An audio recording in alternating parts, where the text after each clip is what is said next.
galera, beleza? Tudo belezinha? Vamos dar continuidade aqui ao nosso estudo, falar agora do sistema simpático, né? Dar um resuminho sobre ele, para a gente poder dar continuidade ao nosso estudo. Vamos lá.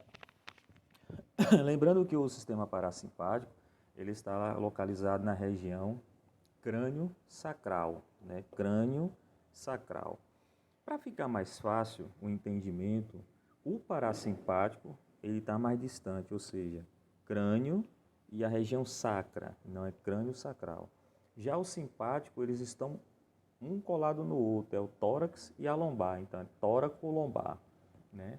Crânio sacral é na região parasimpática e tóraco-lombar é na região simpática. Então, o sistema simpático ele se origina em neurônios localizados na medula tóraco-lombar. Os axônios dessas células emergem da medula pelas raízes ventrais e se estendem até uma série de gânglios simpáticos que se encontram em diferentes regiões do corpo. Alguns gânglios eles se localizam no pescoço e no abdômen, porém, a maior parte se encontram na região torácica. Essas últimas formam uma cadeia sináptica simpática lateral. Os neurônios adrenérgicos liberam como neurotransmissor a noradrenalina no sistema simpático e a noradrenalina, portanto, é o neurotransmissor de impulsos nervosos dos nervos autonômicos pós-ganglionares para os órgãos efetuadores. A noradrenalina ela é formada a partir do aminoácido tirosina. Lembra que a acetilcolina ela era sintetizada em determinado lugar. Já que a noradrenalina ela é formada, né, a partir do aminoácido tirosina, de origem alimentar, que chega até aos locais da biossíntese, biossíntese, como a medula adrenal, as células cromafins e as fibras sinápticas, através da corrente sanguínea. A tirosina ela é transportada para o citoplasma, né, dos neurônios adrenérgicos através de um carregador ligado ao sódio. Vamos lá. A enzima tirosina hidroxilase, presta atenção nessa parte aqui. Ele está dizendo que a enzima tirosina, né, aqui ó, a enzima tirosina hidroxilase, aqui a enzima tirosina hidroxilase é uma coisa. Tirosina é uma coisa, tirosina hidroxilase é outra coisa. Ela transforma a tirosina em dopa, entendeu? A dopa é transformada em dopamina através da enzima dopa-descarboxilase, também denominada L-amino-descarboxilase ácida aromática, sendo então a dopa descarboxilada para se transformar em dopamina. A dopamina ela recebe a ação da enzima dopa-beta-hidroxilase. Ela recebe a ação da enzima, transforma a dopamina em noradrenalina. A transformação da noradrenalina em adrenalina ocorre em a maioria da medula renal, através da enzima feniletonolamina N-metiltransferase. Que nome complexo, viu? Vamos lá. Depois de sintetizada, a noradrenalina ela é armazenada em forma ligada no interior das vesículas com ATP e com um grupo de proteínas heterogêneas chamadas cromograninas. Vamos lá. Constituindo um complexo que não se difunde, sendo, portanto, inativo. Ao lado dessas noradrenalina ligada, existem outras formas ou formas de noradrenalina fluoxamente ligada ou mesmo livre nos terminais axônios e nas vesículas de depósito. As vesículas pré-sinápticas que armazenam a noradrenalina, a noradrenalina se concentram principalmente no terminal adrenérgico. As vesículas que armazenam noradrenalina podem ainda ser encontradas na medula suprarrenal, até mesmo em certos órgãos sem inervação adrenérgica. Vocês têm que assistir novamente aí para compreender essa situação aí, entendeu? Vamos lá. As vesículas também encerram as vesículas também encerram dopamina beta-hidroxilase, a enzima que transforma a dopamina em noradrenalina. Isso daqui, ó. Depois que interage com seus receptores situados nas células pós-sinápticas e na célula pré-sináptica. O neurotransmissor adrenérgico, ele deve ser inativo rapidamente. Se isso não acontecer, haveria excesso de sua ação, destruiria a homeostase e levaria a exaustão no organismo. A inativação da noradrenalina, dois processos, que é o enzimático. A inativação ela ocorre por dois processos da noradrenalina, processo enzimático e processo de recaptação. Esse estudo aqui ele é excelente para medicamentos para sistema nervoso central, claro, propriamente dito, medicamentos que são trabalhados bastante em UTI, unidade intensiva, né, como eu tenho dito já, centro cirúrgico, medicamentos controlados também. Vamos lá. Essas enzimas monoamino oxidase, que é a MAO, e a catecol ou metiltransferase, que é a CONT, ela inativa a noradrenalina. Da mesma forma, né, a gente sabe que nosso organismo ele precisa estar em homeostasia. Então, deixa eu dar uma pausa aqui. Galera, é o seguinte, olha só, esses vídeos eu não vou editar, entendeu? Isso não é falta de profissionalismo, não é nada disso.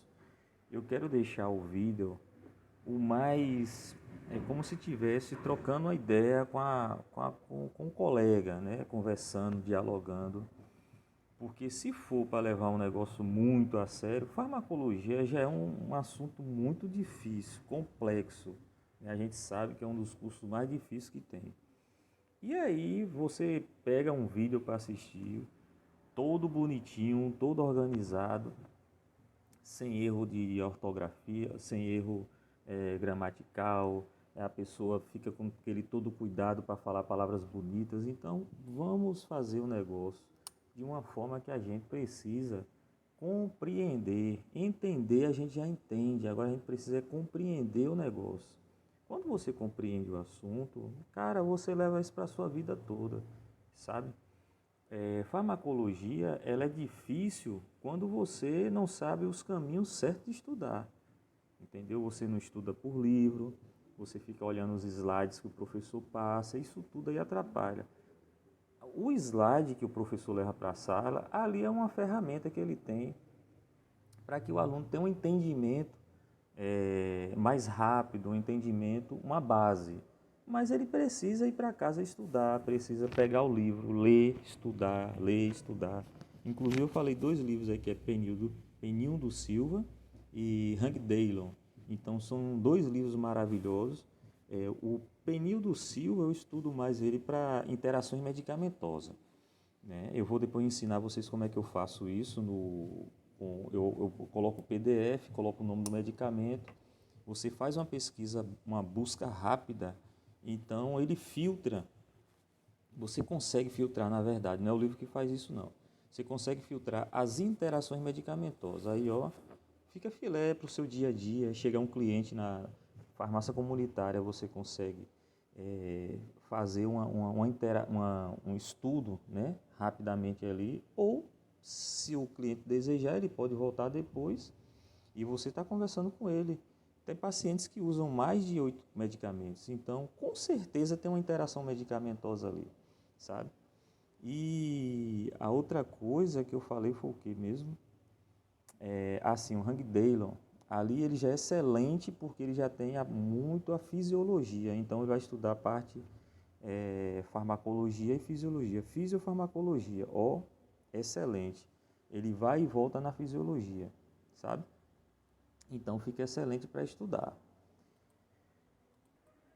Então, como eu havia dito, a acetilcolina, né, ela precisa de uma outra substância que é para inativá-la. Então, nosso organismo ele anda em homeostasia. Ele não pode ter um excesso de uma substância. Com isso, você tira muitos medicamentos, né, que são, tipo assim, o medicamento que mata o mosquito, né? Que tipo de medicamento é aquele que inativa o mosquito? Estou dando um exemplo. Aí já é você fazer uma busca. O que é que tem a ver acetilcolina com mosquito, sabe? O que é que tem a ver determinadas doenças? Porque a pessoa tem uma inatividade de acetilcolinesterase, ou ela não tem acetilcolina e a acetilcolinesterase ainda acaba destruindo a acetilcolina que ela tem, o pouco que ela tem. Porque alguns medicamentos precisam de um carreador, né, para entrar, atravessar a barreira hematocefálica, porque a Conte ou a MAL, elas acabam inativando isso no percurso do medicamento. Então tem essa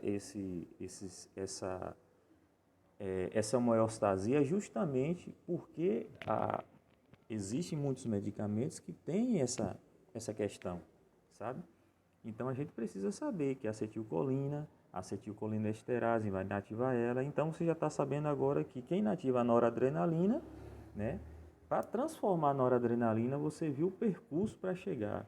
Então alguém precisa inativar ela, que vai ser a monoaminoxidase e a catecol ou metiltransferase, que é a CONT. Né? Se você falar mal, é a monoaminoxidase. Se você falar CONT, é catecol ou metiltransferase. Então vamos que vamos. A MAL, que é a monoaminoxidase, é uma enzima desaminadora que retira o grupamento NH2, né? Escrevi aqui até uma amina, de diversos compostos como noradrenalina, adrenalina, dopamina, serotonina. A MAL localiza-se nas mitocôndrias, ela está localizada na mitocôndria, nos neurônios e nos tecidos não neuronais, como o intestinal, o hepático, e oxida a noradrenalina, transformando no ácido vanilmandélico. Por que não tem adrenalina comprimido? Tem alguma coisa a ver com isso? Entendeu? Vamos estudar, vamos ver o que é que isso tem a ver com uma coisa com a outra.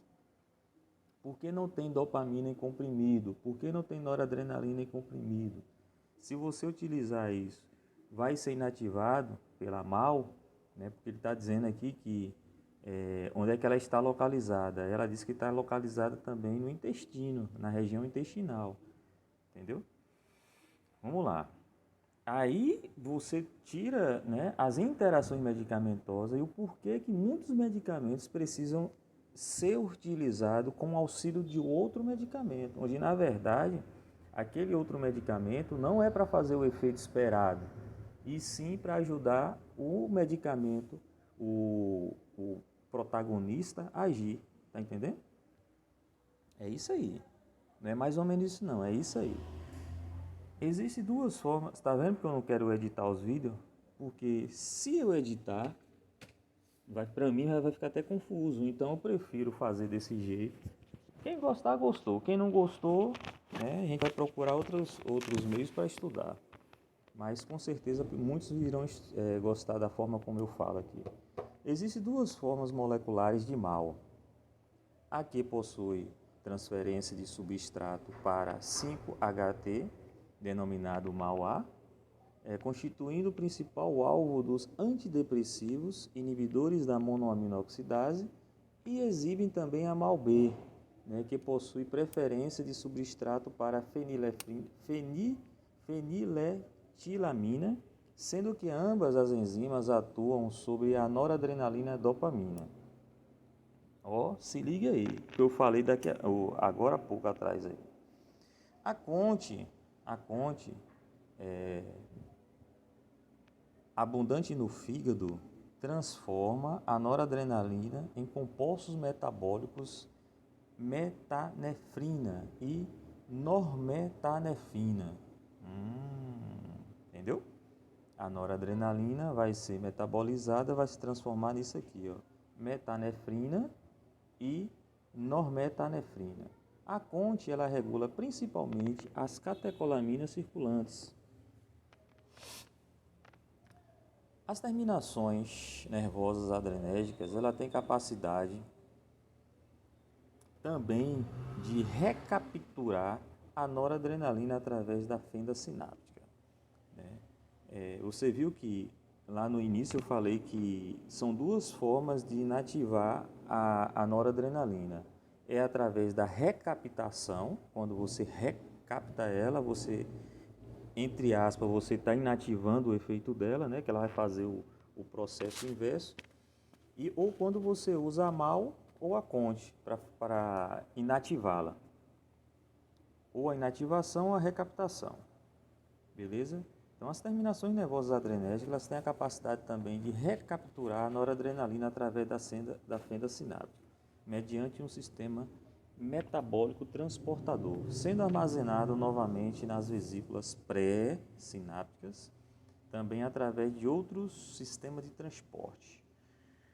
Os receptores adrenérgicos ou adrenorreceptores reconhecem a noradrenalina, iniciam uma sequência de reações na célula, né, o que leva à formação de segundos mensageiros intracelulares, sendo considerados os transdutores da comunicação entre a noradrenalina e a ação gerada na célula efetora. São conhecidos 5 grupos de adrenorreceptores ou receptores adrenérgicos. É o alfa-1, alfa-2, alfa-1, alfa-2, beta-1, beta-2. Galera, presta atenção. Isso aqui, velho, é importantíssimo você gravar. Tem em mente isso aqui, ó. Não é gravar, não. Gravar que eu falo assim, realmente saber. O alfa-1, alfa-2, beta-1, beta-2 e beta-3. Olha só, fisiologicamente, como é que eles agem. Presta atenção. Esses adrenorreceptores, quando são ativados, apresentam os seguintes efeitos. Lembrando que a gente está estudando aqui a parte simpática. Na parte simpática, da mesma forma na parte parasimpática, existe o agonista, que vai agir igual ao sistema fisiológico, e existe os antagonistas, que vai inativar, ou seja, e vai antagonizar o efeito, né, fisiológico. Então, se está produzindo algo, ele vai deixar de produzir. Se está alto demais, ele vai reduzir, ou se está baixo, ele vai fazer o efeito contrário. Então, isso é válido tanto para o parasimpático quanto para o simpático. É só que o simpático, ele está envolvido nisso aqui, ó, né? Porque lá como é que chama? Me ajuda aí. Força. No parasimpático, eles têm o receptor muscarínico e o nicotínico. Lembrou? Muscarínico e nicotínico. Já aqui não, são os receptores adrenérgicos, o alfa-1, alfa-2, beta-1, beta-2 e beta-3. Gravou? Os receptores do sistema parasimpático é os muscarínicos e os nicotínicos. O receptor do sistema simpático é o alfa-1, alfa-2, beta-1, beta-2 e beta-3. Agora vamos que vamos aqui para pegar essa parada aqui. O alfa-1, fisiologicamente, ele vai causar uma vasoconstricção, né? Ele vai fazer o quê? Vasoconstricção, aumento da resistência periférica, aumento da pressão arterial, midríase, estímulo da contração de esfíncteres superiores da bexiga, secreção salivar, glicogenólise hepática, relaxamento do músculo liso gastrointestinal. Veja bem, O que é glicogenólise hepática? O que é que isso provoca no organismo? Entendeu? Se ele causa uma glicogenólise hepática e fisiologicamente, né, o alfa-1, quando ele está ativo, vai causar isso. E se você utilizar um medicamento que ele tem o efeito agonista no alfa-1, ele vai aumentar a glicogenólise hepática. Concorda comigo? E vai servir para todas essas outras coisas aqui, ó. Aumentar a resistência periférica, aumentar a pressão arterial, vai causar midríase, né? Estímulo da contração do esfíncter superior da bexiga, secreção salivar. Quando a pessoa faz uso de drogas ilícitas, como é que o olho fica? Hein? Olha ele aqui, ó. Então, ele não vai ficar míope, ele vai ficar midríaco, né? Vai ficar todo alerta, todo aceso. Então, ali você já tem um diagnóstico. Ó, o cara tá meio aceso, né? Ele faz uso de opioide, ele faz uso de quê? Então, é mais ou menos isso aí. Então, é ligar uma coisa com a outra, sabe? Isso é muito... Tem muitas situações que são observadas no leito da emergência, no leito do centro cirúrgico, na UTI não, porque o cara tá lá internado. Mas esses outros lugares que eu falei que chega de imediato, que o camarada tomou uma pancada, né, se machucou, foi um machucado muito forte, e de repente ele já fica querendo morfina. Eu quero morfina, quero morfina, quero morfina. Tem como identificar ele, né, porque fisiologicamente ele vai apresentar algo que vocês estudando vão perceber que está dentro disso aqui, ó. Acabei de falar agora. Entendeu? Vamos lá para o alfa 2.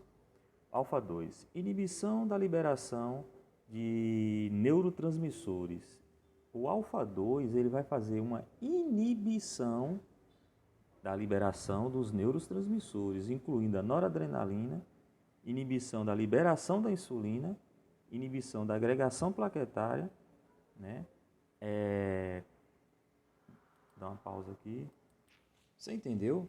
Então, o alfa 2 ele já tem um diferencial. Ele causa uma liberação de insulina. Ele vai deixar a pessoa com hiperglicemia se você utilizar um medicamento que ele tem ação no alfa 2. Não é verdade? E como é que você vai baixar essa glicemia? É uma coisa que a gente vai estudar depois. Não é que você vai usar o que você vai baixar, não. A gente vai discutir assuntos, né?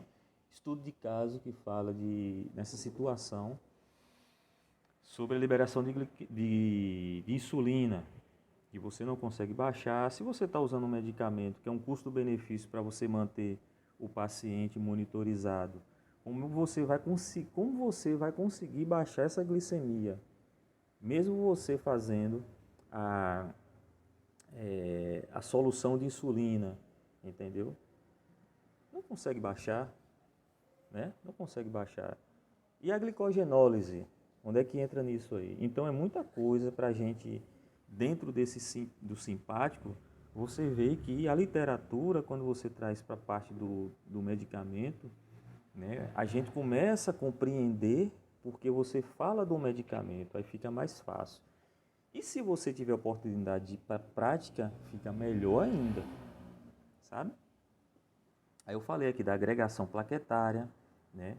Ele vai aumentar a agregação plaquetária, né? A contração do músculo liso vascular. Vamos lá para o beta 1. Já o beta 1, né? Ele vai fazer o quê? Ele vai aumentar a frequência cardíaca, vai causar uma taquicardia. Medicamentos beta 1 vai causar isso. Aí ele vai aumentar a força de contração da contratilidade do miocárdio e aumenta o aumento da lipólise. Então o beta 1, estou falando assim devagarinho que é para a gente gravar. O beta 1 ele vai causar isso, aumento da frequência cardíaca, vai causar uma taquicardia. Então se a pessoa está com taquicardia, ele vai usar um antagonista para baixar a frequência, essa frequência cardíaca. Aumento da força cardíaca da contratilidade do miocárdio e o aumento da lipólise. Beleza? O beta 2. Vamos para o beta 2. O beta 2 vai causar o quê? Uma broncodilatação. Né? Ele vai broncodilatar. Vai respirar melhor. Broncodilatação. Então vai vasodilatação, né? É o beta 2. Vasodilatação. Pequena diminuição da resistência periférica. Aumento da glicogenólise, né? É bom estudar isso aqui, ó. Glicogenólise, glicose, glicogênio, glicogenólise, aumento da glicogenólise muscular e hepática, aumento da liberação de glucagon, entendeu? Relaxamento da musculatura lisa uterina e tremor muscarínico. Então, se você usa um beta 2, né, em excesso, e ele vai ter uma liberação de glucagon, o que é que o glucagon faz? Ele baixa a glicemia, entendeu? Então você pode ter uma hipoglicemia, é verdade? Vamos lá. E o beta 3 ele vai causar uma termogênese e a lipólise. Ele causa uma termogênese e uma lipólise.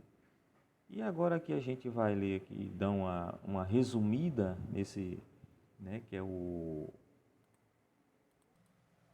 Aí tem aqui as ações do sistema nervoso, parasimpático, né, e as ações do sistema nervoso simpático. Aí ele fala aqui do agonista, antagonista e tal, mas isso aqui ele é melhor mais quando a gente está estudando os medicamentos, fica mais nítido na cabeça da gente. Mas o que ele fala aqui? Contração do músculo ciliar. O músculo ciliar, ele vai contrair, é a parte do parasimpático. Contração do músculo circular da íris, contração da pupila ou miose, né? Parasimpático. Miose, o olho vai ficar pequenininho. Contração, deixa eu baixar mais um pouquinho aqui. Contração do músculo radial da íris, dilatação da pupila ou midríase, é o simpático, que eu falei lá dos medicamentos controlados, dos garotinhos quando chega querendo a morfina. Né? Secreção aquosa. Aqui você já dá para tirar uma visão que a contração do músculo ciliar é a parte do parasimpático, para ter a contração. Já a contração do músculo circular da íris vai usar o parasimpático, né? Disso aqui, em relação à parte ocular, você vai ver que tem colírios que os médicos oftalmologistas usam, colírios que eles são parasimpáticos ou eles são simpáticos, ou eles são agonistas ou eles são antagonistas. A gente também vai estudar isso lá na frente. Entendeu? Isso é bom você ter esse conhecimento, porque quando você na farmácia comunitária isso não mexe muito, porque aqui o cliente ele chega com a receita do médico, né? São medicamentos com receita e prescrição. Então ninguém vai comprar um colírio desse tipo aleatoriamente. Então você só pega o colírio e passa para ele. Claro que você precisa ter o conhecimento, mas quando você traz isso para um centro cirúrgico, né, que você precisa estar a par do agendamento cirúrgico, você sabe que vai ter 4 tipos de cirurgia oftálmica, então você precisa saber quais são os medicamentos que tem que estar na prateleira para ser distribuído, não é verdade?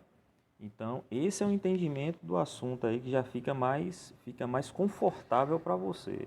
Então, não fica naquela história que, não tem, vou buscar em determinado lugar. Não, vai ter 4 cirurgias aqui hoje, então eu vou precisar desses medicamentos, já solicita esses medicamentos para no outro dia, pela manhã, já tá lá, beleza? A gente vai falar desses medicamentos também, no caso os colírios. Contração do músculo radial da íris, causa contração, dilatação da pupila, ou midríase é a parte simpática. Secreção aquosa abundante das glândulas salivares parasimpáticos. Então, o parasimpático, né, fisiológico, ele está causando uma secreção aquosa abundante. Qual o medicamento que você vai utilizar para essa secreção reduzir? Né? É um antagonista, ele vai reduzir a secreção. Então, existe um medicamento para isso, e normalmente é usado para pessoas que têm problema neurológico, né, que está acamado, ele saliva bastante, transpira bastante, né? Transpira também, né? Fica todo suado, todo pegajoso. Pacientes que ficam na UTI, passa aqui atrás no lóbulo da orelha. Então tem um medicamento para isso. A gente vai estudar. Acompanha aí os vídeos que você vai aprender tudo isso aí. Beleza? Cadê? Aquosa, pronto. Secreção viscosa, espessa, glandular e salivares, simpático. Né? O simpático ele causa essa secreção viscosa aqui na garganta. Então, existem medicamentos para isso. Numa intubação, o paciente, ele fisiologicamente, ele está com essa secreção viscosa, então você utiliza um medicamento para a secreção ela ficar menos viscosa, né? Ela não vai deixar de existir, obviamente, vai só dar uma reduzida. Diminuição da frequência cardíaca e da contratilidade é o parasimpático. Isso aqui, gente, é a fisiologia. Como eu falei, existem medicamentos que ele agem igual à fisiologia, né, que são os agonistas. Existem medicamentos que ele agem antagonizando a fisiologia ou antagonizando o medicamento que você utilizou para aumentar o efeito fisiológico. Tá beleza? Para não confundir as coisas, pelo amor de Deus. Vamos lá. O aumento da frequência cardíaca e da contratilidade, né, é a parte simpática. Diminuição da pressão sanguínea, parasimpático. Diminuir a pressão sanguínea é o parasimpático. Elevação da pressão sanguínea é o simpático. Dilatação da traqueia e brônquios, né, que são os broncodilatação. A broncodilatação é o simpático, dilatação. Contração da traqueia, bronquíolos e aumento das secreções brônquicas, broncoconstricção é o parasimpático. Então, existe a homeostasia, que ele vai causar uma broncodilatação e ele precisa reduzir, que vai causar uma broncoconstricção. Então, existem medicamentos antagônicos para que essa broncoconstricção ela volte ao normal, né? Tem os beta-bloqueadores e para ele ser antagonizado.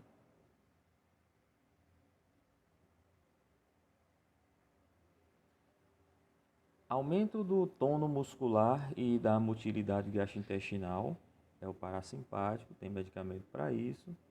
Diminuição do sono, diminuição do tônus muscular e da motilidade gastrointestinal, diminuição. Aqui é o aumento que é o parasimpático, já que a diminuição é o simpático. Né? Outra coisa, é interessante a gente falar sobre isso aqui, porque assim, como foi dito lá em um vídeo, acredito que foi no primeiro vídeo, que eu discordo daquela parte lá onde fala que o simpático é a ação, é o estresse, né? É como se você estivesse correndo, e quando você para, é a parte parasimpática, que você está em repouso. Então isso aqui, quando você fala desses dois, meio que não tem nada a ver uma coisa com a outra, porque o parasimpático ele aumenta o tônus muscular e o simpático ele diminui o tônus muscular, Então, na verdade, o que significa o simpático do parasimpático é nada mais nada menos do que a homeostasia, né? É um equilíbrio. Então não existe esse negócio de ter o estresse, seja simpático, seja o parasimpático, seja o repouso. E eu volto a falar, tanto o simpático ele tem agonista e antagonista, quanto o parasimpático ele tem o agonista e o antagonista. beleza? Contração de esfíncteres gastrointestinais, é o simpático. Contração do músculo destrusor da bexiga, é o parasimpático. Relaxamento do trígono e do esfíncter da bexiga, é o parasimpático, né? Relaxamento do músculo destrusor e contração do esfíncter retenção urinária, é o simpático, entendeu?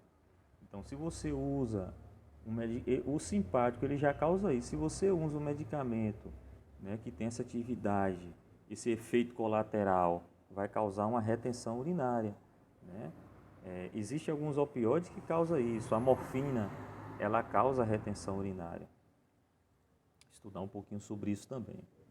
Estimula a ereção, acetilcolina, e óxido nítrico parasimpático. Olha, o que é que isso tem a ver? O que é que o tadalafila e o sildenafila tem a ver com isso, né? O que é que como é que se diz? Onde é prejudicial? Até onde isso é bom, né? Até onde... Quando a gente fala de medicamento, a gente sabe que o excesso ele se torna um veneno, né? Ele é tóxico para o organismo. Então, tudo que você usa em excesso em medicamento, ele vai ser metabolizado. Esse metabólito ele pode causar um transtorno para o seu organismo. Então, eu estou falando do tadalafila, porque a gente sabe que o tadalafila ele age nos músculos lisos, né, do organismo. Então, o músculo liso ele tem receptores. Eu já estou falando de outra coisa aqui já. Mas é bom que já dá um estalo e começa a estudar também sobre essas coisas aí.